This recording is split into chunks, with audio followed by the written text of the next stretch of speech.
What's going on, everybody? Left Farmer 73 here.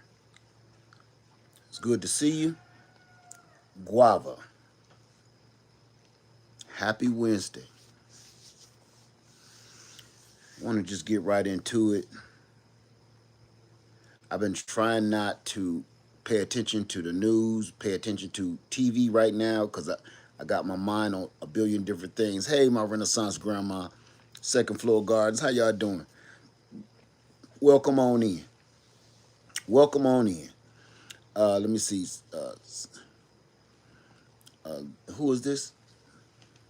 Lily Mae, how you doing? Michelle, how you doing today? I'm gonna just get right into it. Let's see.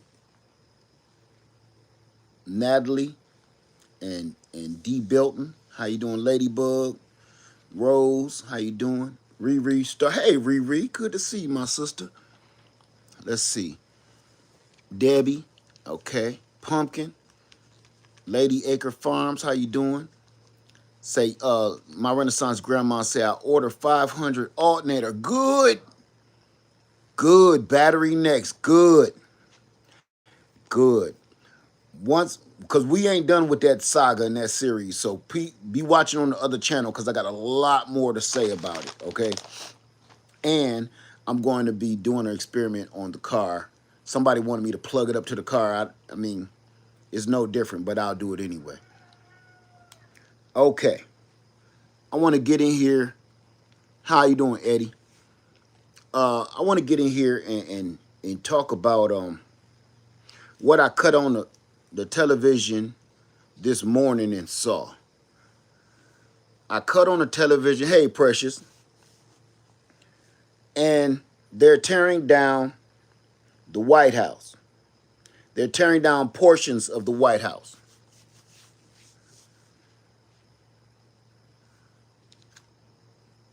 Did anybody see this? The north wing of the White House, the historical building of the White House that we built, is gone. It wasn't disassembled. When you deal with historical monuments and there has to be some kind of work being done and there has to be some kind of repair, every piece of that building or that structure has to be handled by hand with the utmost care. I've seen it done because I used to live in a historic neighborhood. So you couldn't just go tearing stuff down in my neighborhood growing up. People had to come in and take it apart, board by board, nail by nail, screw by screw. On HGTV, there's a show where a husband and her wife, they do historical renovations, and you see how meticulous it is when they take each and every door, each and every window, each and every board, stud, floorboard, everything. They have to take it up with the utmost care and put it away either in a warehouse or auction it off, whatever. You just can't just throw this stuff away. I woke up to see the north wing of the White House literally destroyed by a bulldozer, a backhoe, the same stuff you will see the ghetto getting torn down with. I see that. You know, this dude has done a lot of stuff. This dude has done a lot of kooky stuff. He's done a lot of crime. He's done a lot of evil, wicked stuff to human beings, everybody. He's done a lot of horrible things in his time. I almost want to say this is like putting a cherry on the top. Hey, Fifi, this is putting the whipped cream and cherry on top of his evil. Because if you really love this dude, you voted for him, everything, you know what the problem is now? He's telling you he hate you. If you voted for this guy and you love him, He is now telling you, you mean absolutely nothing. There is no way that you could go on and try to say anything good about what he's doing. Say you don't like immigrants. Say you don't like Hispanic. Say you don't like black folks. You love him getting rid of us and harassing us like this. But all I hear them saying is America, liberty, justice, Constitution, Second Amendment, First Amendment. I've been hearing this for years. You flying them big flags behind your pickup truck, and the first thing you got before you put up a T-rump flag, you put up an American flag. Yep. You got that American flag flying behind your pickup truck before you got a T-rump flag on the other side, on the passenger side of the back bumper. He just told you, oh, he just showed you. He doo-dooed on everything you stand for. He doo-dooed on everything you believe in. He showed you with an actual AI projection of how he feel about anybody that think what he's doing is wrong. He jumped in a plane, AI production, his AI of him, and doo-doo on America. He doo-dooed, and you might say, no, he's crap, taking a crap on the libs. That's what he taking a crap on the libs. That's why I'm gonna tell you how you wrong. Number one, he flying around with a crown on. He just told you right there, you mean nothing to him. He's in the jet with a crown on as a king. And then if you say he's only doo-dooing on the libs and the people that's protesting, want to know how you wrong again? Because he's sitting there tearing the White House down. That belongs to the people that voted for him and the people that didn't. He is really Rick James in your couch. F what you think. That's how he's coming at you right now. He ain't thinking about you. Y'all still trying to, you know what? This is like you're supporting your own demise. Like you have some kind of death wish. You want this to happen because you're miserable with your life. That's the only way that you're not disgusted by everything we're seeing right now. How is it that you were worried about Mexicans coming across the border to steal your jobs and coming across the border to take all your money, rob you, but he's literally doing it to you in your face? You're only speculating what they're telling you when they say they coming across the border to rob you and unalive you and everything else. But he's showing you right now that's what they're doing in your face. In your face.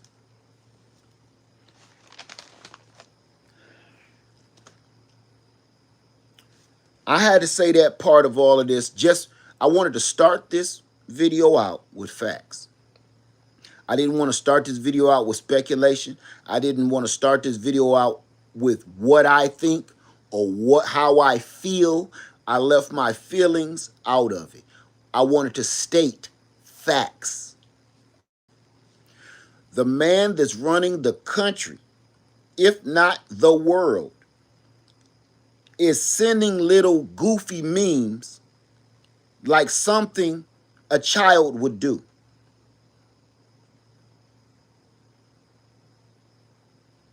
He's making silly videos like a child would do. He's making silly decisions like a child would do.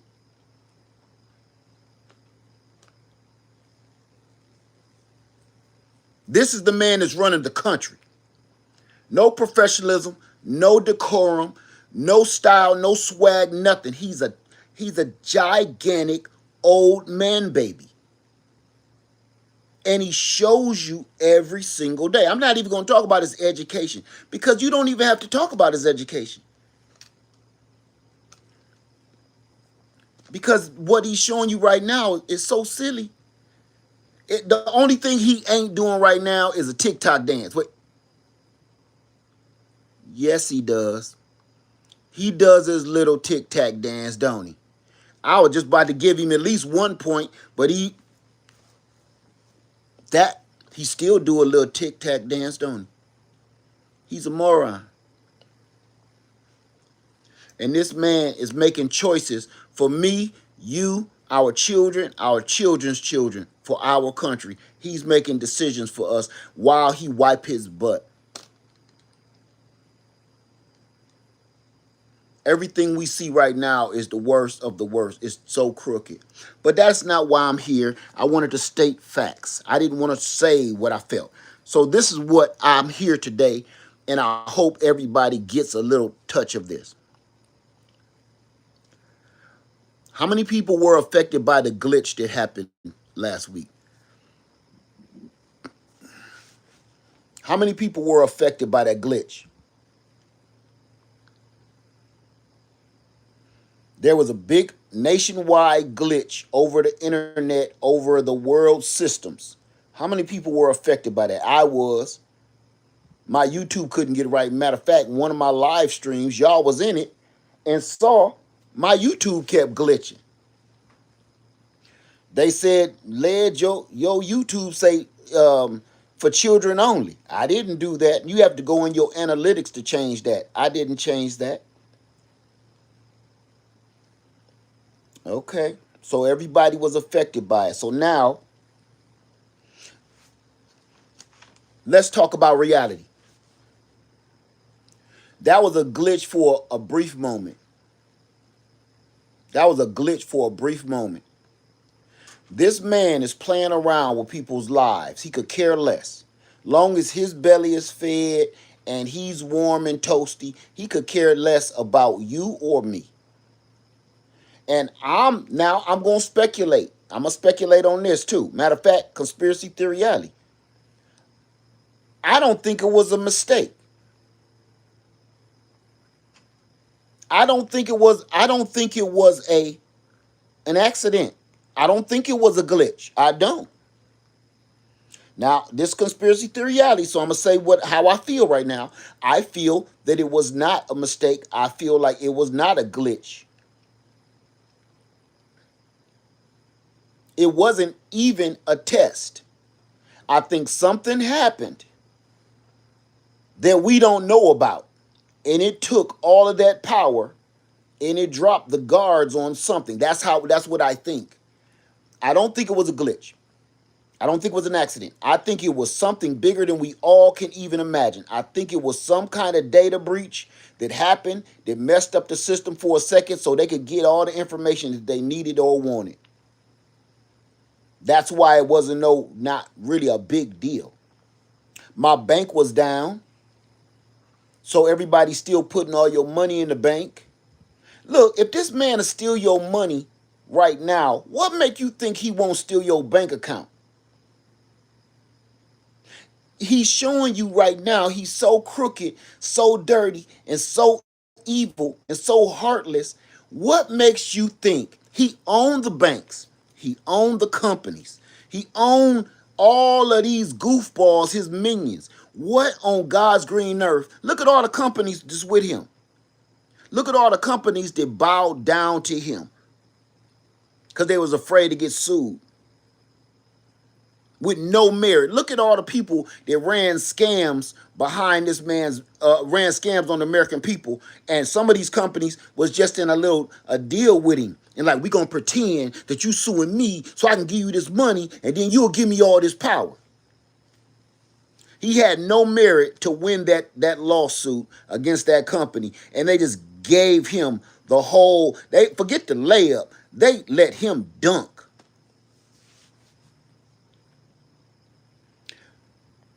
So, that's the end of my conspiracy theory alley. What if it wasn't a glitch? What if it's the beginning of something even bigger, right? What if it's the beginning of something bigger? My question to you is, if this glitch happens again, but it don't repair itself, are you ready for that? Are you ready for that?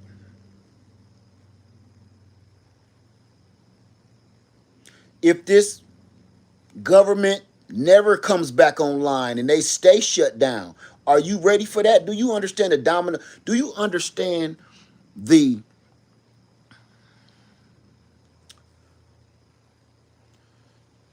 do you understand how horrible the domino effect will be if this keep going on like this? Let me tell you this. The government is shut down. All these people on government assistance. Whether you're on SNAP, food stamps, whatever, whatever, or you're on some kind of government system, how do you get ready for the unknown? I don't have an answer for you for that. You know, I can't. I'm a play with you though. How do you get ready for the unknown, Ladybug? Ladybug, sweetheart, there is no unknown right now. You said, how do we get ready for the unknown? What exactly don't you know? You're watching the government fall. You're watching all of our subsidies be taken away from us. You're watching our constitutional rights be snatched away from us. You're watching our freedom be taken away from us. You're watching the grocery prices become unreachable. You're watching the shortage of supplies. You're watching the destruction of American farms and farmers. You're watching all of this implode on itself. So tell me, my sweet sister, what exactly is your definition of unknown? We're not preparing for aliens. We're not preparing to be visited from people from another planet. There is no such thing right now as how do we prepare for the unknown? They've already told you what you should be preparing for. And if you still don't get it, I'll help you. These farmers, you know what's crazy to me? People don't understand how important this farmer thing is. Everybody keep thinking that this is going to go away. These farmers are crying. Grown ass men that had farms for generations. Some of them had these farms since they've been over on this rock. And now they're crying. See, we can laugh and ha ha kiki that ha ha that's what you get. Here's the problem with that though. Where's your food coming from? Where's your food coming from? Because everybody think that there's some kind of magical grocery store pixie that puts this food inside of these stores and lets you pay them like a freaking tooth fairy. These farmers grow that food. Now, what they do with it, how they process it, I don't care. That's not neither here nor there. The question is, the fact is, all of America's food come from these farms. The other percentage of America's food came from overseas. He destroyed the farms and the farmers here in America and then slapped a 100% tariff on every import from overseas to the point they don't want to trade with us anymore. Therefore, every import that was coming in stopped. It's over. It's not coming in. As a matter of fact, it may never come back. All of those imports may never come back. You know why? You know why? Because they said, we're not waiting for you, America. We're going to go do trade with India. India is like, you know what? We're not waiting for you, America, to get your head together. We're going to go do trade with China. We're not waiting for you, America. says Canada. Canada, I'm going to go do business over here. Canada is like, man, we ain't waiting on you to get your head out and get your head back in the game. We not waiting on you to stop having your mental breakdown, America. We got to go. We care about our people. We ain't going to let our people perish because of your ego. So we ain't going to sit around, keep on trying to wipe your tears. We got to go. And the worst part about it is, I don't know who misinformed this goofball and told him America is still on the top of the food chain. We ain't. We ain't been on the top of the food chain in a long, long time. But we keep on pretending that this is the bomb. We got it. And if we say jump, other countries going to say how high. Man, that's been over with. That's been over with for good. I'm going to say for good in the early 80s. Early 80s, there was nothing else. That's why everything started tasting different. All foods and processed foods started tasting different around mid 80s, late 80s. Stuff start tasting weird. That's because it's not being made here anymore. It is not being made with real ingredients at all. Nothing. Everything is coming from somewhere else, and everybody is trying to make money. So everybody is trying to cut costs, so they ain't putting real sugar in it. They ain't putting real cane sugar. They ain't putting real flour. They putting cardboard and plastic and everything. Let's get back to it. Everybody think that this farming thing is a joke. You know why? Because they still see food in the store. The only reason you still see food in the store is because all of these companies been had this food stocked up in these damn shipping containers in some warehouse, and they all got a certain amount of food surplus for just in case this happens. That's going to run out. That's why our prices are going up by the week, because there's nothing being imported in. The farmers aren't being able to produce, so we're not getting anything from American farmers. We're not getting anything from overseas. So now we are literally eating our stores from out of these warehouses and storage containers. That's why all the vegetables, the fruit taste like toys. I ate an apple last a couple weeks ago, and I showed y'all me clack them together. I ate a green Granny Smith apple, and it tasted like a Barbie townhouse toy. Don't ask me how I know that, but it did. It felt like my sisters used to always get baby dolls for the holiday. And they baby dolls used to always have like real apples, real looking peaches and stuff. And I would bite them. That's what biting into that apple made me feel like. Right? Let me see.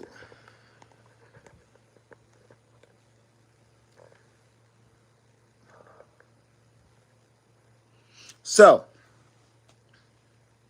if you're on any sort of government assistance whatsoever, you are in trouble.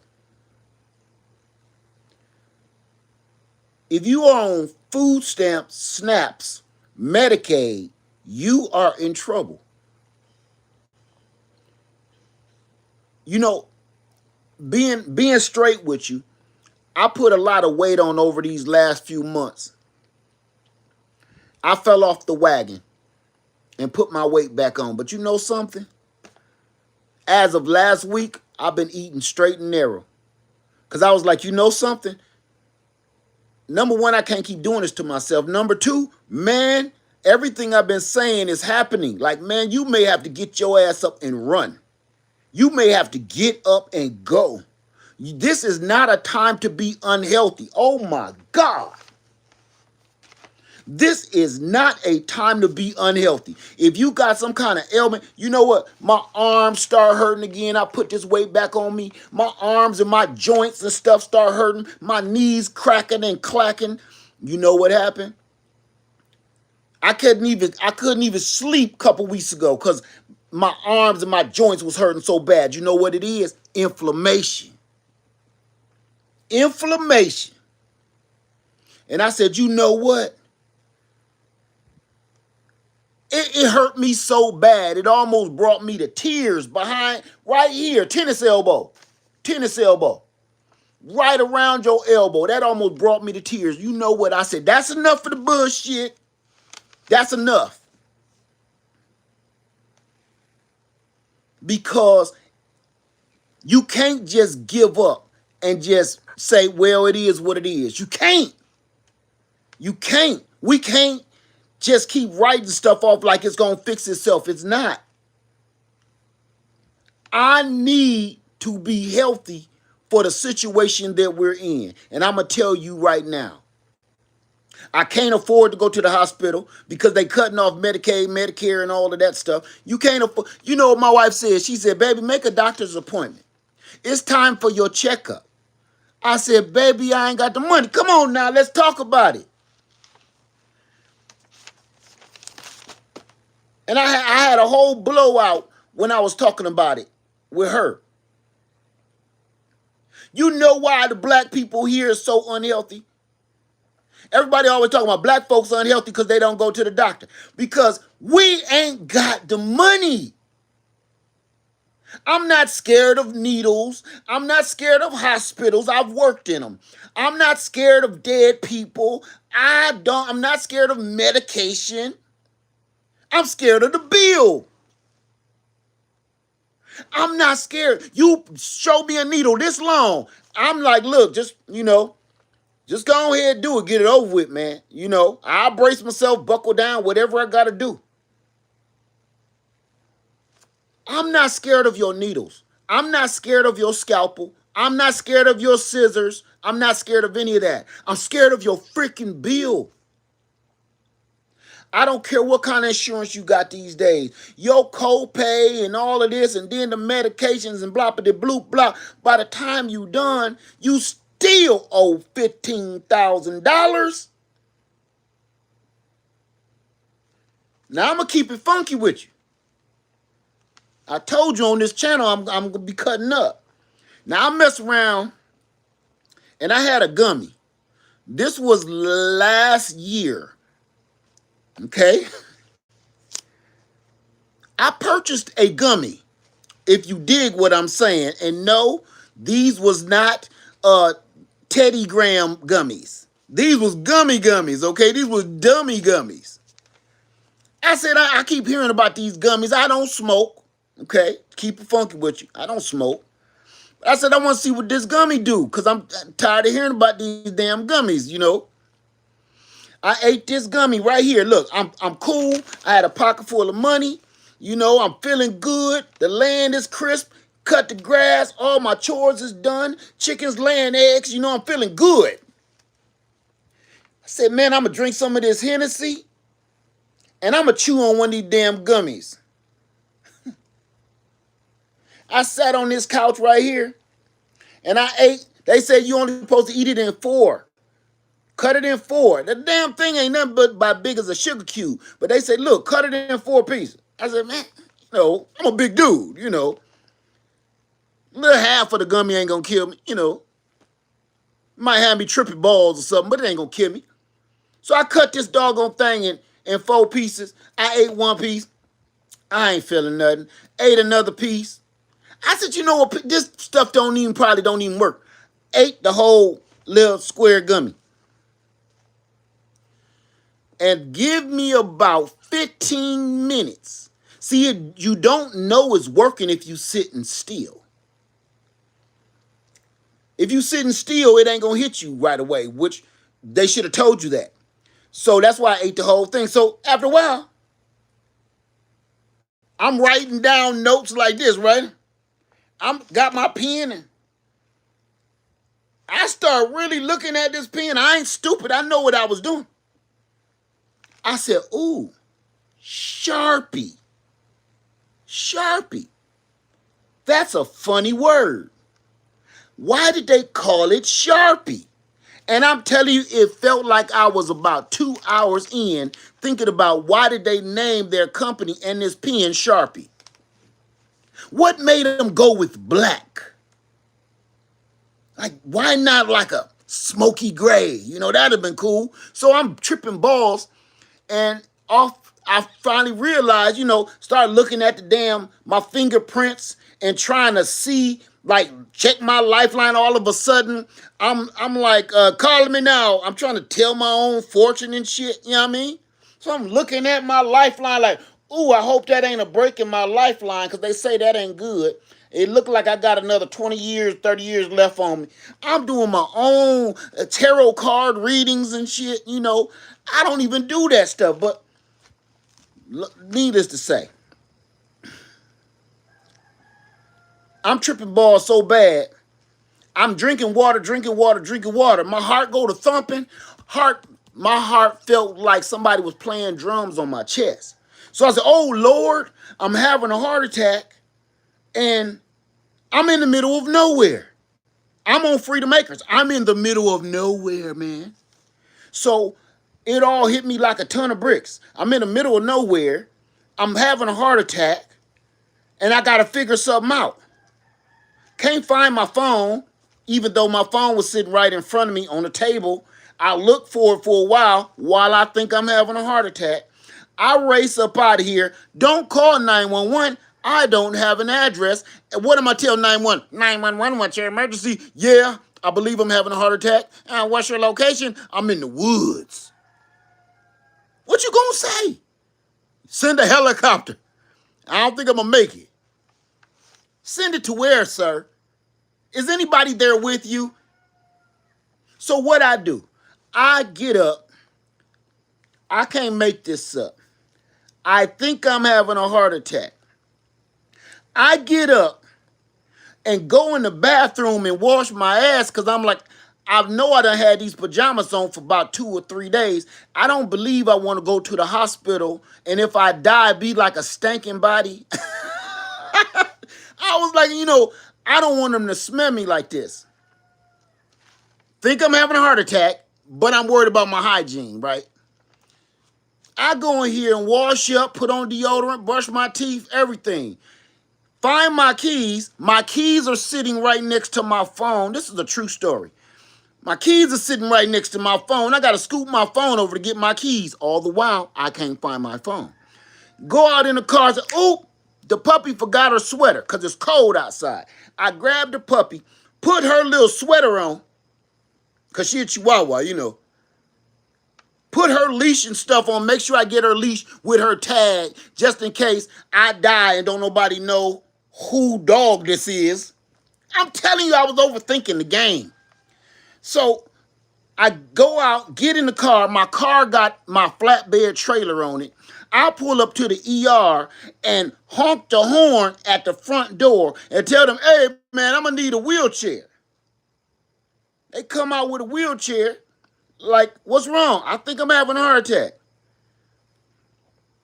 Once they figured out wasn't nothing wrong with me in the first 5 seconds I was there. They took my blood pressure, and I was like, you feel it?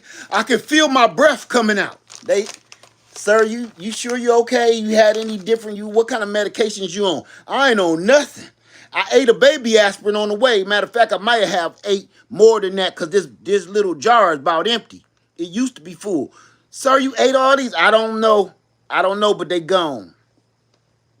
They take my blood pressure. I got the blood pressure of a newborn child. I see the girl look at the other girl, and it dawned on me. Remember, all this time, I done ate this dummy gummy, so you know where my head at. I look over at the girl, and she had the face that I used to make. Ain't nothing wrong with this food, we high. They don't put no IV in my arm. They don't take no blood tests. They don't run no labs. They don't do nothing but let me sit back here in this room freezing cold for about 4 hours. The doctor come back. Nobody come and check. They got a blood pressure cuff on me, and it's blinky bling bling bling blinkety bling bling bling, unless I'm just tripping now. The nurse never come check because it sound like my heart rate going up, but I got the TV back there so I can't see the blood pressure and the heart rate. Nobody ever come check on me though. So the doctor finally come in. I guess it was about 4 hours later. You know what he said? Well, you can go now. Man, am I gonna die? No, it seems every all the tests came back right. Did you hear what I said? All the tests came back right.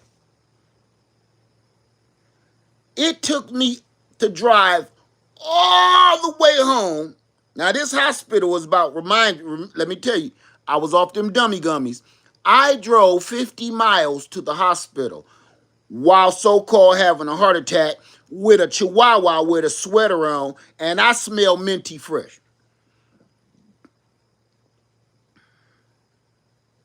I drove all the way back, 50 miles, back to Freedom Acres. By the time I got back, the whole time when I guess I'm starting to come to, I'm thinking to myself, he said all the tests came back negative. They never touched me. I don't remember one single person, and the whole time I'm sitting there like this because I'm scared. I'm looking around, hoping I don't see grim death walk in like you know what time it is. So the whole time I didn't fall asleep. I was looking for death the whole time. So he said all the tests came back negative. They never touched me. After they signed me in, that's the last test they did to me, right? He sit down there with his clipboard and he said, well, but all the tests look good, sir. I said, good, that's good to know, but should I make an appointment? I don't see any need for that. Should I do a follow-up? I don't see a need for that, Mr. Led. You just go home and get you some sleep. It didn't dawn on me that they never touched me till I was almost back to Freedom Acres. And once I got to Freedom Acres, I had been sitting there looking for death to come pick me up in the Uber for so long I was exhausted. So as I lay down, I realized, damn, that dummy gummy really worked. I think I just got done tripping balls off of a gummy. The moral of this story is, because I know you're like, where's he going with this? I got a bill for $8,000. So that I got a little jar of them gummies that cost me like $40, $50. So that one gummy cost me $8,000. Because when you go into the emergency room, your insurance don't cover that. So to this day, I'm behind payments on a hospital bill. I'm on the program for a gummy. So my point of this whole story is I cannot afford to go back to the hospital for something that is completely controllable. If you have a medical condition that's not controllable, totally understandable. If you have a condition like being overweight and getting high off of goofballs, that's completely controllable. You know what you do? Stop that shit. Stop it. Right. It lowers blood pressure. Yeah, I know. But that's not what I was thinking. Okay? So, we got to get healthier for that reason alone. You can't afford to go back to the hospital. The rates in the hospital going up, if that's even a thing, if that's even believable. You go in there and get a Band-Aid because your child done fell down, and now you end up with a $10,000 hospital bill because your son fell off his bike. Man, this system ain't made for us to win.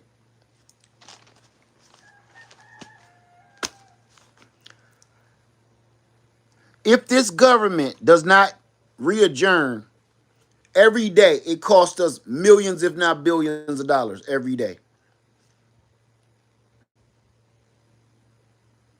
If they keep doing this, which they will, I want to talk about the people that live in the cities. 。If you've waited this long to do anything like start a garden, can some food, buy canned food, put it away, you better start right now. If you're in these cities, you need to go out somewhere and find a location that is not. It's already, you know what you don't see in rural areas? You don't see too much racism and hatred out in the rural areas because ain't nobody out here. And if it is, you can deal with it. But in these cities, it's all over the place.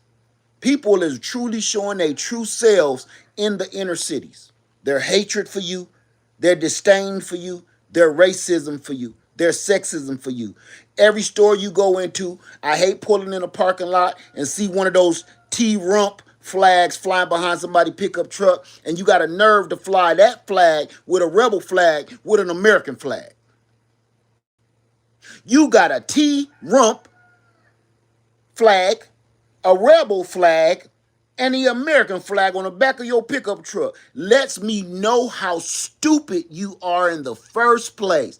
None of that goes together. That's like oil in water. Just throw the American flag away and just fly your rebel flag and your T-Rump flag. That's all you need. Stop acting like you're an American, a concerned American, a real American, and you flying the American flag next to a Confederate flag, next to a T-Rump flag. It just lets me know. Don't even begin to have a conversation with you.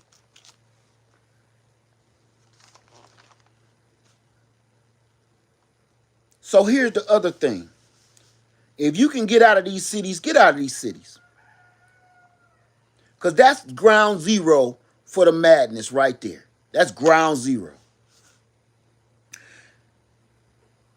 Do you have an alternative means of communication? Do you have another way of communication besides your cell phone? I'm asking. Do you have another means of communication besides your cell phone? Do you have a safe meetup spot out of the city?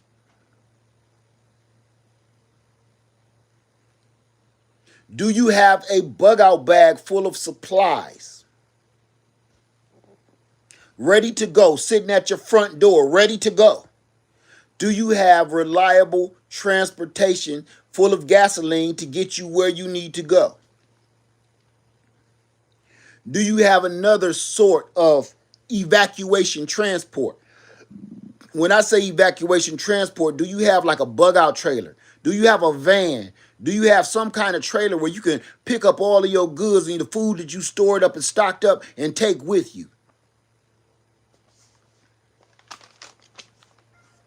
Do you have a safe meeting spot where you're going to meet the rest of your like-minded people, your community?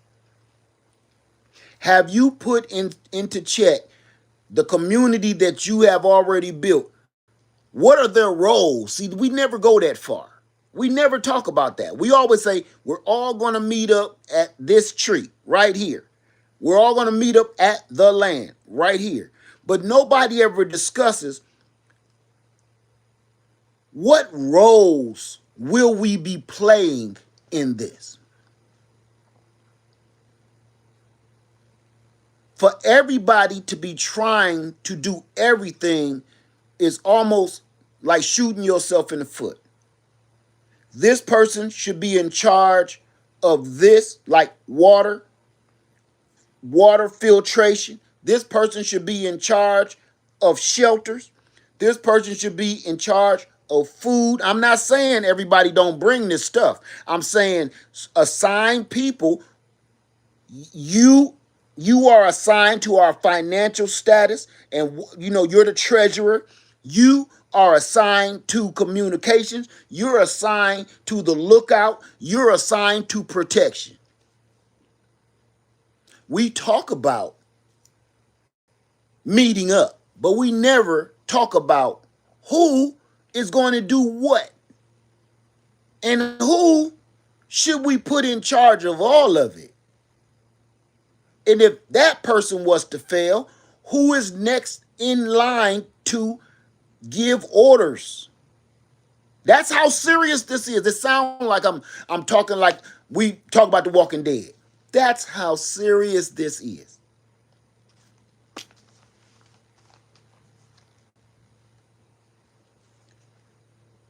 We need somebody in charge of the garden.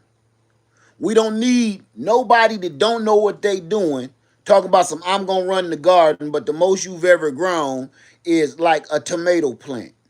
That's a no. That's a no. Do you have enough food stores? Do you have at least 1 year of food store? Do you have at least 1 year of food stocked up and stored up? I'm asking you because you're going to need it.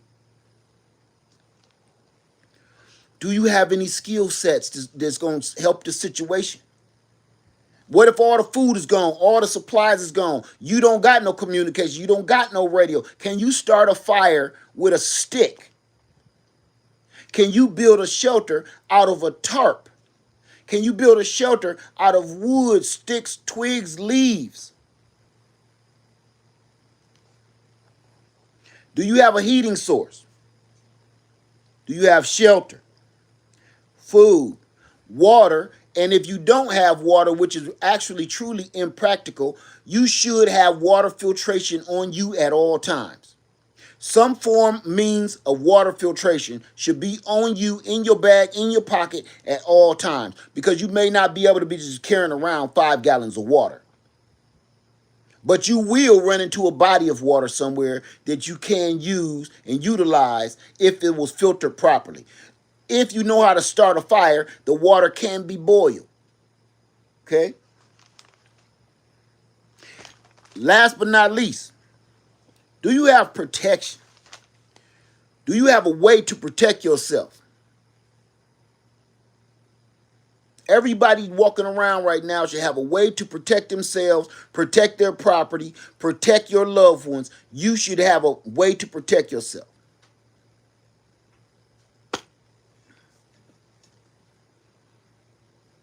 So, I titled this video, Broke But Not Broken.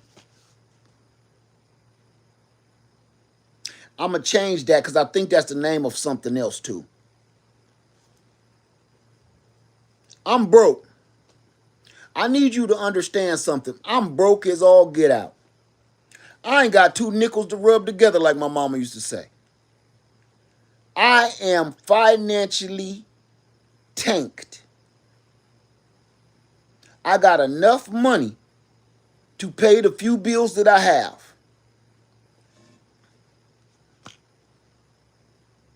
But you know something? I'm not broken. I'm broke because I invested in survival. I'm financially piss pot poor. But I'm filthy rich at the same time. Because I don't need anything. I mean broke. Brokety broke. But I don't need anything. I took the last of my savings and my 401k and pulled together enough money to purchase this land. I am so blessed that I'm telling you earlier, I'll almost start crying. Because people have turned purchasing land into a trend. It's the newest thing on YouTube and TikTok and Instagrams and stuff. But I'm telling you, you listening to it from a real brother that did it for real. That didn't do it for clicks, likes, and views. This has always been a dream of mine. And it's my second time at it. And I did it. I knew I was going to be broke. I didn't think I was going to be broke this long, okay? but I did it. And when I look out here at this land, it has everything I need to survive. Absolutely every single thing I need to survive is right outside this door. Food, animals, water, shelter, trees, wood. Everything outside of here on my acres, I can live off of everything out here. All of my investments I invested in digging a well. And you know what got me? Nobody really wanted to see the well, me dig the well video. And I was like, wow. I thought me digging the well would get 4 million views, right? But I thought about it. They don't want you to see how to live for free.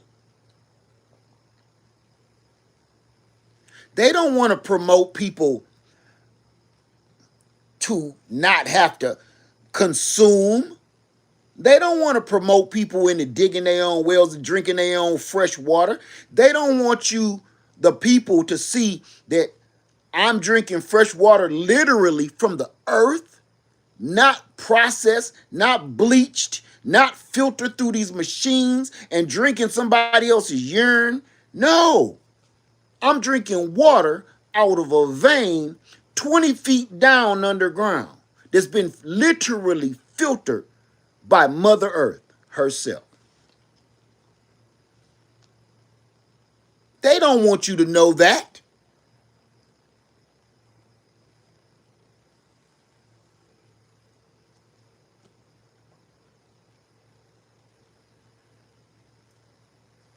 Every time I reach in my pocket and I don't pull nothing out, ain't no cash, I realize I don't need nothing. I purchase shelter. I purchase a water source. I purchase a food source with my livestock and my garden. I purchased a heating source with my wood stove. I purchased a refrigeration source with my refrigerator. I've purchased things, things that I can use to protect myself. Every step I made that got me broke was an investment for the future. Things that nobody can take away from me. I didn't invest in frivolous things. I didn't buy a new car. I've been driving the same cars that I've had all these years I've been on YouTube. Y'all still see the same Jeep. You still see the same Chevy Tahoe. I don't see no reason to purchase nothing else. If these trucks and these vehicles still run good, yeah, my Tahoe looking a little rough. It's a little ashy, but that boy run good. Ain't no reason to keep on going on. And I'm going to tell you a quick story. My best friend, I called my best friend back home the other day. And you know what? I hung up on that fool. I hung up on him because just like you, I like to talk to people about this kind of stuff. And they know what's going on with the world. It's not too many people that you can talk to with a straight head. I don't like getting off into conspiracies. I don't like getting off into nonsense. I like to talk about facts, and we dibble and dabble with the speculation, right? So I called my best friend to see how he's doing, because I know he was between jobs and he had just picked up a job, some bullshit like that. And you know what happened? He told me, yeah, man, guess what I just did? What's that? I just bought me a brand new Toyota RAV4. 2024 Toyota RAV4. And when I said, what? He said, yeah. But he thought I was saying what in a respect way.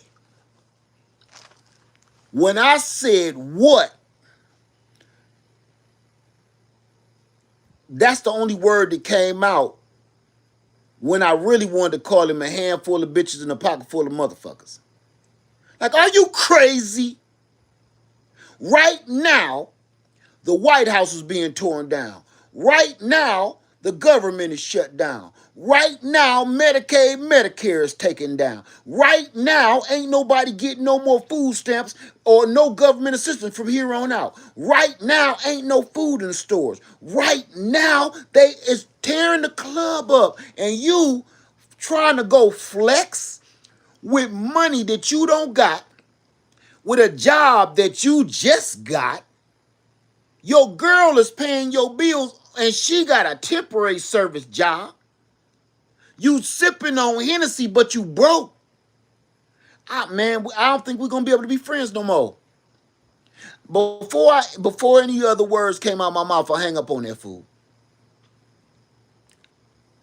You know why I hung up on my friend? I love him like a brother. But you know why I hung up on him? Man, you mean to tell me the world is crumbling around you and you trying to flex and impress me with a new car? I don't give a shit. I'd have had more respect for you if you rode up here on a girl bicycle with one of the little bells on the handlebar. Ring, ring, ring, ring. With streamers coming out the damn handlebar tips. I'd have had more respect for you, knowing that you preparing for this bullshit and you ain't got no ride. I'd have had more respect for you. You still out here trying to flex on fools, trying to make them think you got something and you don't. I'll tell you this. But he'll be the first one asking me, can he come to Freedom Makers?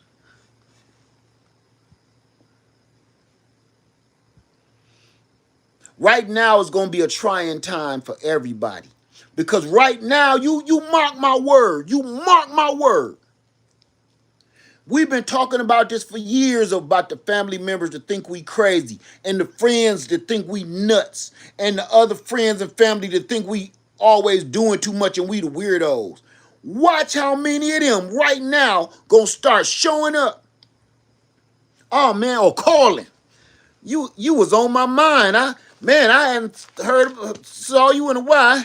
Man, if something came across, an old funny joke. I said, man, I remember old Led. Man, let me give him a call real quick, see how he doing. That ain't why they calling you. They calling you because they see the same stuff you see. They see the world falling apart. And they ain't got no idea how to handle it, physically or mentally. The person that they know that can handle it, are you really saying Toyotas are solid? You weirdo. You must ain't hearing nothing I'm saying. Fucking idiots. Let me get back on task. Like I said, these people starting to call, show up, and hey, how you doing? Stay away from me. Stay away from me. I'm sitting here wearing a $2 clearance Walmart shirt and you out here flexing. You got a car note. Wait, I didn't get this part out. I didn't say this part. This dude had a I want to say it was like a 2010 or 2006 Toyota Camry. Clean. Paid for.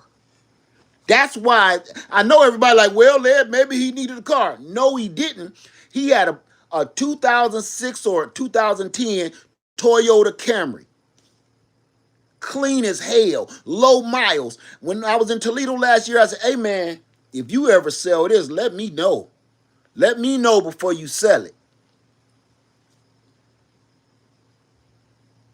This fool went and sold traded in a car that's fully paid off.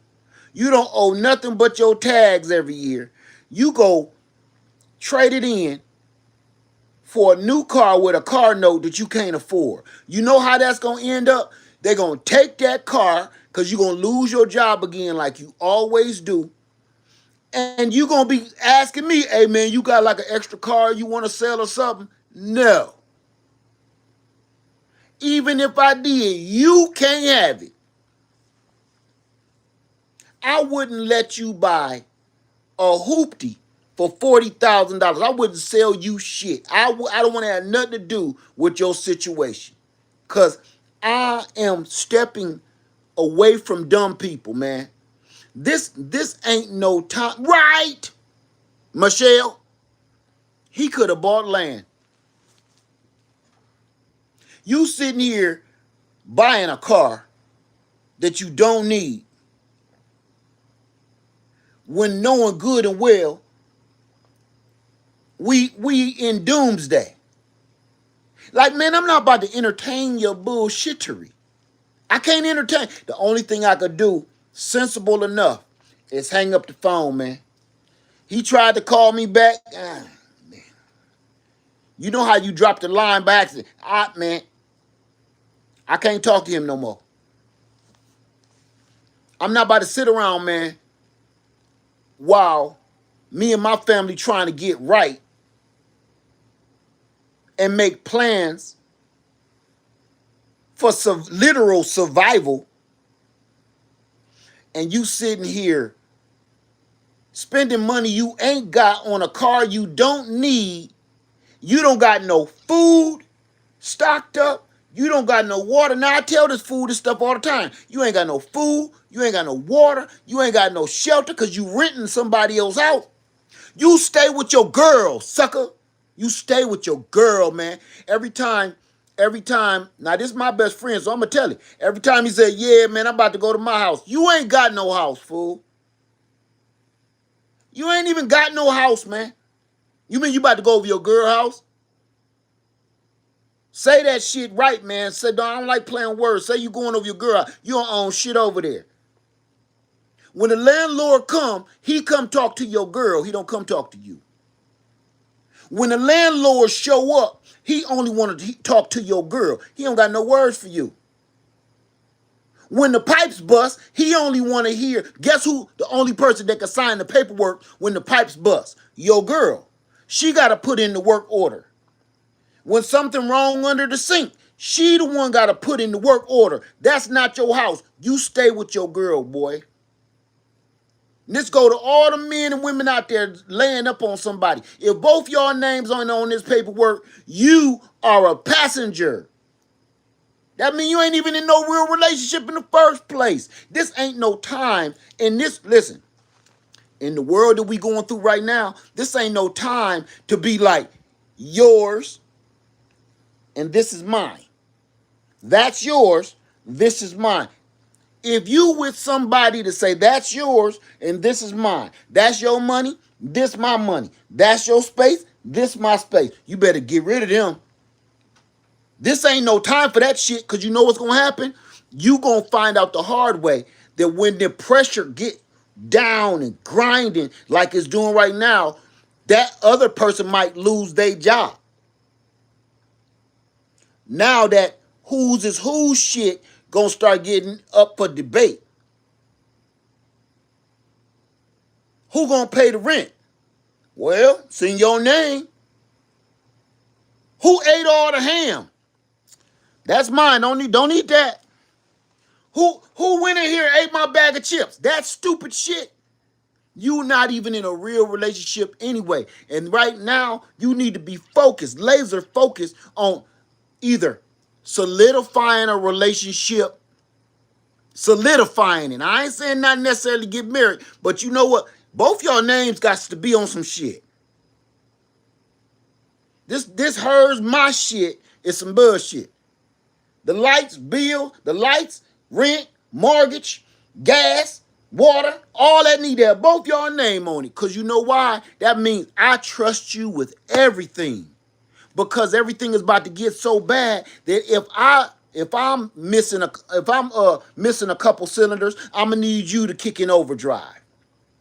If you missing a couple cylinders, I'm gonna kick in overdrive. Because if we don't, we both fail. So frankly, when he hit me with that's hers, This is mine. That's her car. This is my car. Shit. I always check it, man. Stop saying I joke around with it sometimes. Sometimes I'm hard with it. I be like, man, stop saying that's yours, man. That's your girl car. You don't know shit. You don't even got no driver's license. Shit, I bought it, but it ain't in your name. You gave your girl the money so she could sign the contract for the car. That's not your car. Shit, I put up all the money, so why didn't you fill out the paperwork? Ain't your car. See, the money don't mean shit. That signature mean everything. That signature.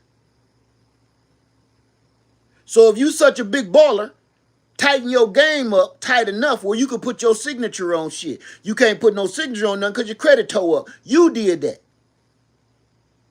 So you got to eat that shit, man. I get on him sometimes. Sometimes I play with him. Sometimes I don't.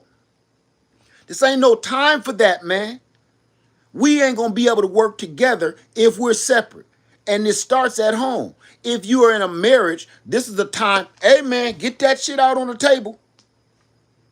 All this is coming down. Look. For instance, I'm going to give y'all my own personal experience, right?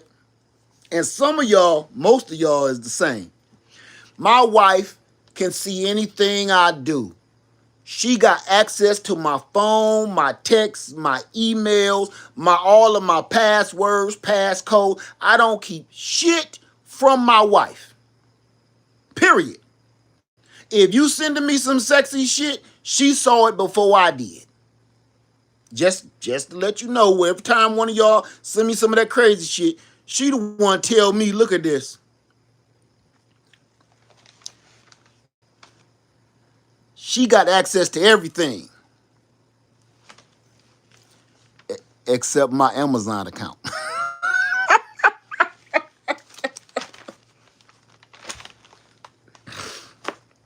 Everything except my Amazon account. I didn't want her to see that shit. Right? I did not want her to see that. I mean, I'm bringing in packages through the garage. I bring them in through the back door. I cut the Ring doorbell cameras off before I go out. When I know I see the Amazon man pulling up, I cut off all the cameras around the house so she don't see him. So she said, baby, it's tax time, and I'll need to write off some of your stuff for your business. All the things that you purchased, like wood stove, yada, yada, yada, right?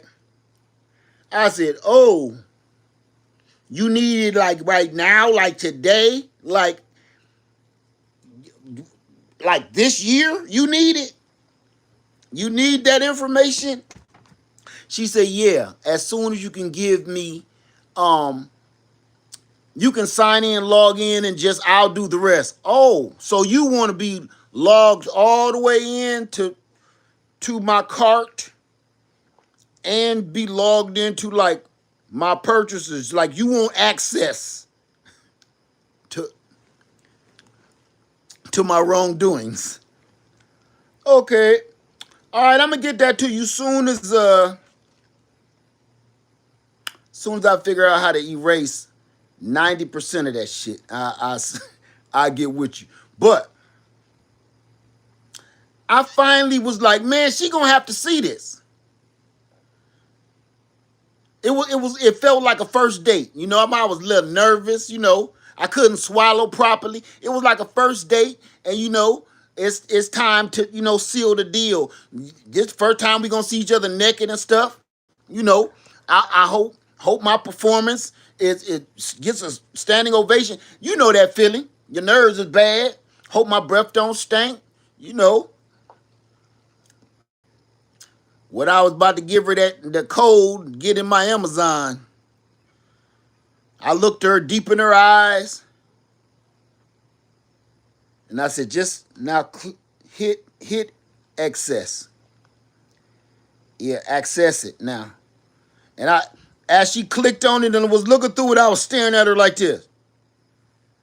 I was waiting for her to look at me like this.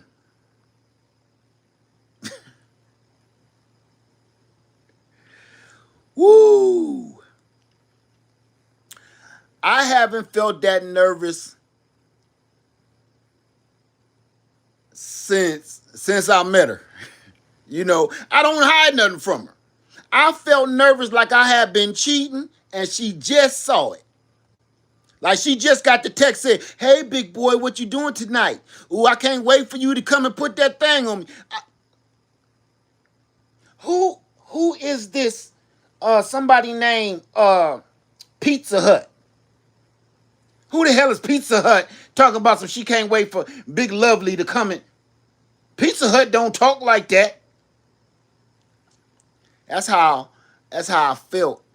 Like you've been cheating and she picked up your phone before you get to it. Who the hell is Uber Eats? Talk about how sexy you was and how good of a time they had last night. Who you call Grubhub? And what do the grub part mean if this is some bitch? So I gave her that Amazon account access code. I didn't even. I was so embarrassed. I was so ashamed. I was so embarrassed and so ashamed that all of my purchases I've made this year, even some of it, while she was scrolling, I was like, "Oh damn, I forgot I bought that." Oh well, I got that one, for the YouTube video. Uh huh. Yeah. Oh, remember I told you about this? She said, "No, you said somebody gave that to you." Oh, was that? I thought you was talking about that other thing. No, I got that. It was really for you, but I figured you didn't want it. I felt so horrible. I was so embarrassed. I was like George Costanza, like the water was cold. The water was cold. That felt so bad. But my point is this, man, you're gonna have to tell everybody everything and be prepared to be as one in everything right now. The reason why we're failing as a nation is simple as well, right? Shrinkage! Shrinkage! The reason why we're failing as a nation is because we got too many secrets. You're failing in your relationship because you got too many secrets. You're failing, the whole nation is failing because this country was built on lies. It has been fueled by lies, and now it's being destroyed by lies. The only thing gonna make us get through this, we gotta be, hey, you gotta take your lump, man. Be straight with me. Be straight with me. Is you with me or you ain't? You love me or you don't? You down for me, you ain't? Is we together or not?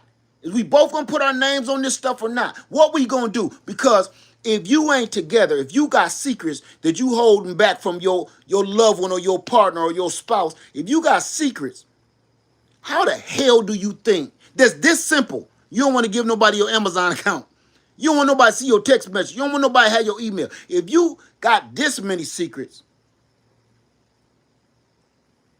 what the hell make you think you're going to get through this government mess?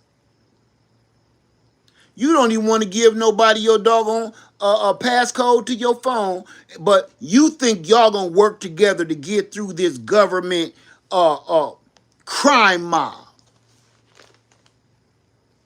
It starts right here at home, working together, being honest. If we can't be honest with each other, how am I? If we can't be honest to one another, how am I supposed to trust you with my life right now? This was my whole point of saying all of this, y'all. How can I trust you with my life if you don't even trust me with your cell phone? How can I trust you with my life if you don't trust me with your passcode to your Amazon account? Because that's really what it boils down to. If you keep hiding little dumb secrets because you afraid somebody gonna get a little mad at you and be like, "Oh, you wasn't supposed to spend the bill money on that." You scared of that. Maybe you should be scared of us so we don't do half the stupid shit we do. How are we supposed to work together and survive through this? Because I'm just here to tell y'all right now. This is the most serious shit any of us has ever seen, has ever heard of. This situation is more serious. I'm going to say this. What's happening now in the country is just as heinous as the way they came to this country in the first place.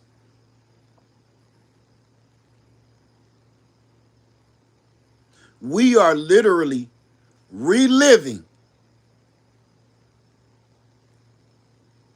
how this nation was stolen in the first place, and we're all alive to see it. We always thought, like, how did they do that? How did they trick them? How did they trick all the indigenous people to come over here and do all this dumb stuff just like this? We all think about this. Some people I've heard say, how can one man with a gun, damn near a musket, can control 50 black people in a field? One man with one gun on a horse can control 50 to 100 black people in a field, making them work against their will. Just like this. I remember, I ain't gonna even bring his name up. I ain't even gonna go down that route. But this exactly how you control people and make them do your bidding.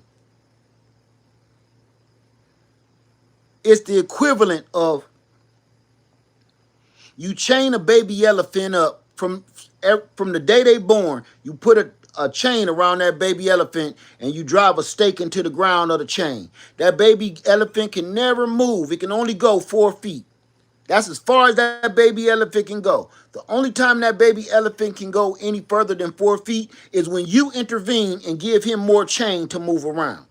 As that baby elephant gets older, and you keep that shackle around that baby elephant's leg, that baby elephant will never move out of that spot no more than 4 feet.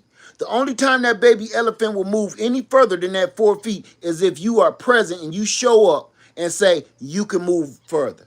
See, he didn't need the chain anymore after a couple of years because his brain was chained. In his brain, he knew I cannot escape. That baby elephant, no, I can't go nowhere. So he didn't have to waste money on that chain anymore, buying links of chain. He's busy using that chain to train another baby elephant. Now he got your mind chained up. You think without this man coming and showing up, you can't go no further than 4 feet, right? That's how you train a circus elephant. That's also how you train a human being. You only give them enough to stay alive. And the only time where they're winning is they feel like you intervened and helped them start winning. Every time you show up, I eat. Every time you show up, I feel better. Every time you show up when I'm hurt, you heal me. All of a sudden, you look at this man or entity as a god, if not. You know what I'm saying? We don't even know that all these years we have been trained in society just like that baby elephant. That's why it's so many people on government assistance, because you thought you was getting over on the government. You thought even though you don't need food stamps, you don't need Medicaid and Medicare, you thought you did, you don't need low income housing, but you like, I can come up if I'm getting all these freebies. As long as I don't let nobody know that I don't really need them like that. So you thought you was getting over on the government, but you got so lazy and so comfortable over time, you realized this was cheese in the trap. They know you thought you was going to get over on. They know that you think that you getting over on the government. That's why they know your whole life. They know everything about you from the rooter to the tutor. They let you think that you was getting over on the government. They know what you're doing. They know. The government do it like this. It's like the dealer on the playground. Hey kid, come here. Taste that. You like that? The first one is free. Next one you got to pay for. But go tell all your friends. Every friend you bring me, I give you another taste. He know, the government know what they doing. They ain't stupid. They know that you think that you're getting over on them. Why they sitting back laughing? No, they just want to get you hooked and get you comfortable thinking that you smarter than them. Next thing you know, they pull the rug from up under you. Like now. And we got over 30 million people that's on government assistance in one way, form, or fashion that have not prepared for this time. Nobody has prepared for this. The ironic part of this is you had free money. You could have been stocking up food, but a lot of people that was taking advantage of the system was buying T-bone steaks, ribeyes, rib roasts, having whole birthday parties. You were sponsoring somebody's party, so you bought all the food for somebody's party, somebody's wedding shower. You bought all the food for somebody's baby shower. You brought the chicken wings and bought the wedding cake. You used your government assistance, food stamps or whatever to go and sponsor somebody's graduation party. You bought all the food with your food stamps. But never one day did you put no corn, beans, rice away.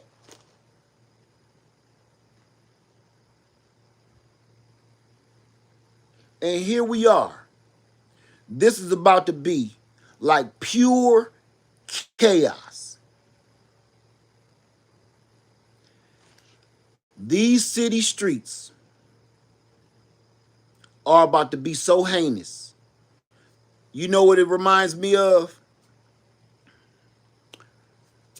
What's the name of that movie? The Purge. We've been talking about this. Ain't we been talking about this, The Purge? Man, look. This dude's so crazy. You don't think he will not initiate the orders to have a purge? He already doing it. Yo, he already doing it, son. He is telling them to go arrest any brown person you see. Go harass any brown person you see. That's the purge. When they come and get you and you disappear in one way, form, or fashion. That is the purge. He is literally purging human beings, and we don't even look at it like that. These people that he keep coming and snatching and grabbing, where are they at? Where they going? Where are he taking them? He could go and drop them all out in the middle of the damn Sahara Desert, and we wouldn't be the wiser. We wouldn't even know. He is so emboldened that he don't even tell you where he taking people at. He taking people illegally and then dropping them off. God only knows where. He say he dropping them off in these certain countries. We don't know that. He could take a whole airplane full of people and push them out of the doggone cargo hold right over the Sahara Desert, and we wouldn't even know, and we don't have any evidence to figure out whether that's the truth or not. Nobody's saying nothing, and ain't nobody looking for them people. But everybody to keep on claiming America, they think that this is okay. As long as it's brown people, it's okay. If white folks, if you don't think you next, because see, this the misconception. Just because you white, you think that you Okay, let me go back in history so you understand. To all my white brothers and sisters, let you understand something. That's not the kind of white they looking for. If you're poor, you're next. They had to figure that out back in history. You're only one stone skip away from me. They don't care about you either. You don't have any money. If a hospital bill can make it so you're broke again, you're poor. And you might have $1,000,000. You think you got some money. You ain't got shit. All it takes is one broken leg and a hospital stay over 2 weeks. You're poor again. And that's the problem. They think that they're making you feel emboldened and making you think that you're going to be in power. No, if they get rid of all the brown people, the rich folks is going to turn, the rich white folks is going to turn the poor white folks into their own personal schmeagles. They're precious. You think somebody joking. They don't want to rub elbows with you. They don't want to rub elbows with you right now.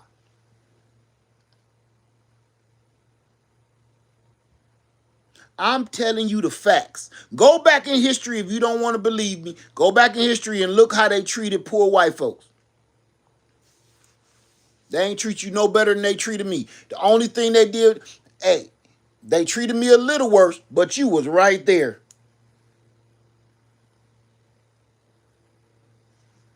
When they ran out of us, you was on the chopping block.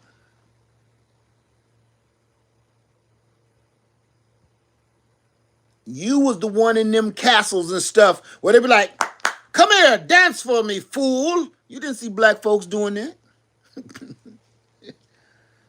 Make a funny face, make me laugh. That wasn't for black folks, that was y'all. Throw him in the dungeon, I'm not laughing. That wasn't us, that was you. He come down, but sire, I can't pay my taxes. I want your firstborn child. But sire, she's my everything. Your child or your life. That wasn't us, that was you.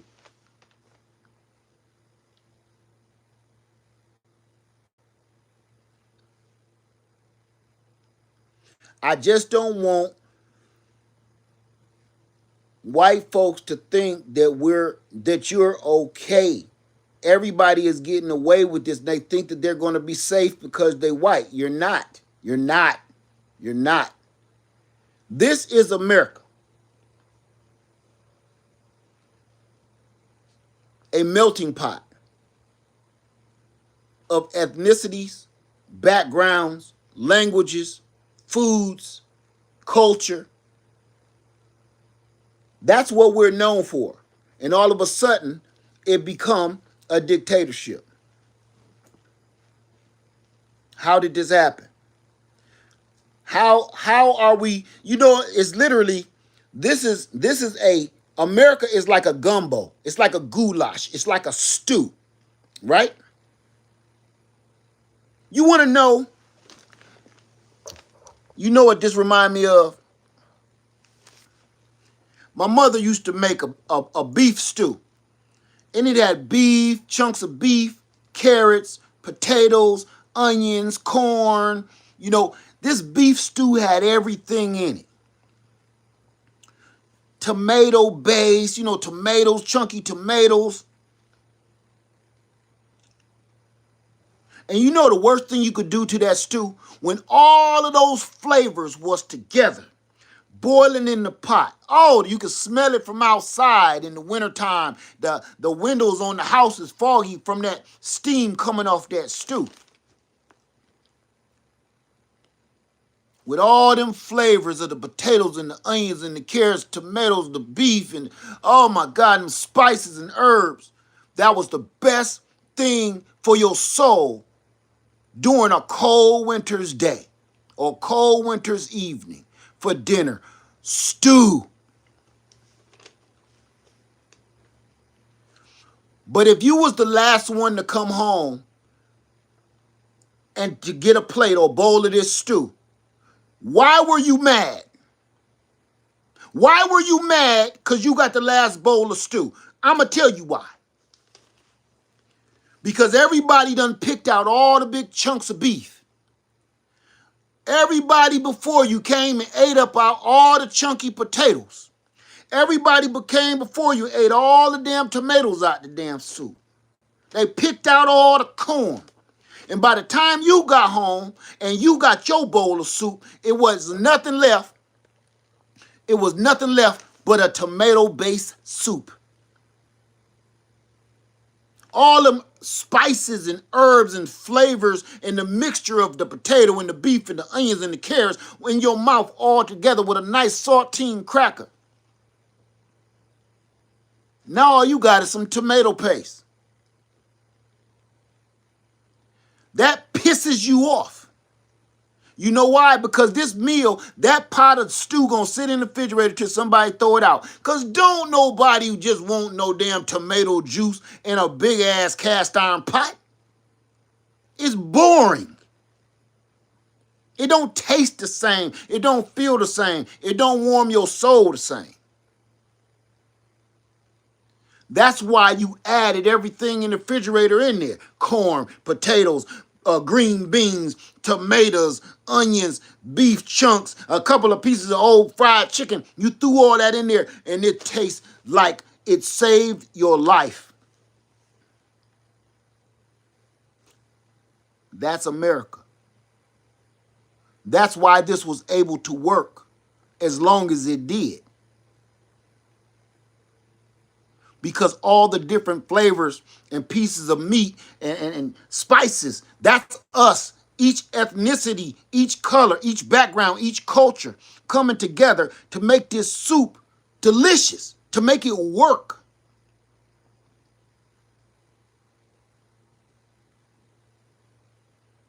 And all of a sudden, each component of this stew thought it was more important than the other component. The beef thought it was better than the potato. The potato thought it was more important than the carrot. The carrot thought it was more divine than the onion. And that's where we have a problem here in America. I'm going to leave at that.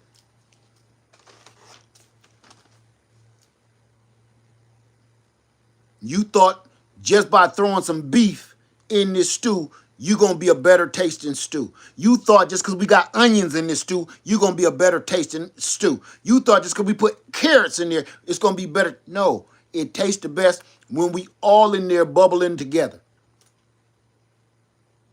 And we sharing flavors. This is not, I'm going to end this video with this. Watching that man tear the White House down.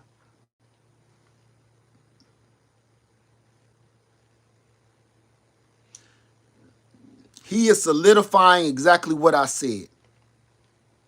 Him tearing down the historical building that we all know and love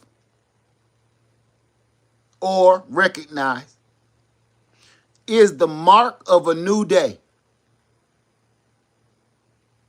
This is no longer America. This is New America under this man. It's not America anymore. This is the ushering of a new day of New America. Him tearing down the White House literally solidifies America has taken a critical wound to the chest. If we recover from this, we'll never be the same. You know how they say somebody got shot like that, they'll never walk again. That's America. We may make it through this, but we will never be the same again. We will always be handicapped from this. Welcome to New America. I'm broke, but I ain't broken. So I'm going to tell you right now, whatever you got to do right now to prepare yourself and get yourself in line and get yourself in order spiritually, physically, and mentally to deal with this, because this is exhausting. man. This is exhausting to talk about. It's exhausting to watch every day. It's exhausting. Every day I look on the TV, man, I just get sick. I can't stand to see his face. I can't stand to hear his voice. I can't stand to hear people talk about him, and here we are. You can't help it. He's everywhere. He's like the devil. With that being said,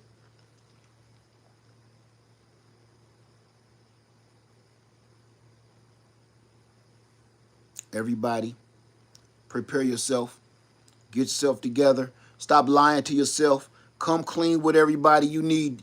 If you're going to be trusting people with your life and your security, you better come clean and tell them everything you need to tell them now. So that's it. Live Farmer 73. Thank you for coming over to Uncle Led's channel. I appreciate all of you. Thank you for all the new subscribers to come over to the channel. We're going to be talking more about all of these different situations. We're going to be talking about the mess over here. We also going to be talking about, like, what we need to do. So I hope to see you next time. All right? Live Farmer 73 here. I love you. Be safe. And I'm out. Peace.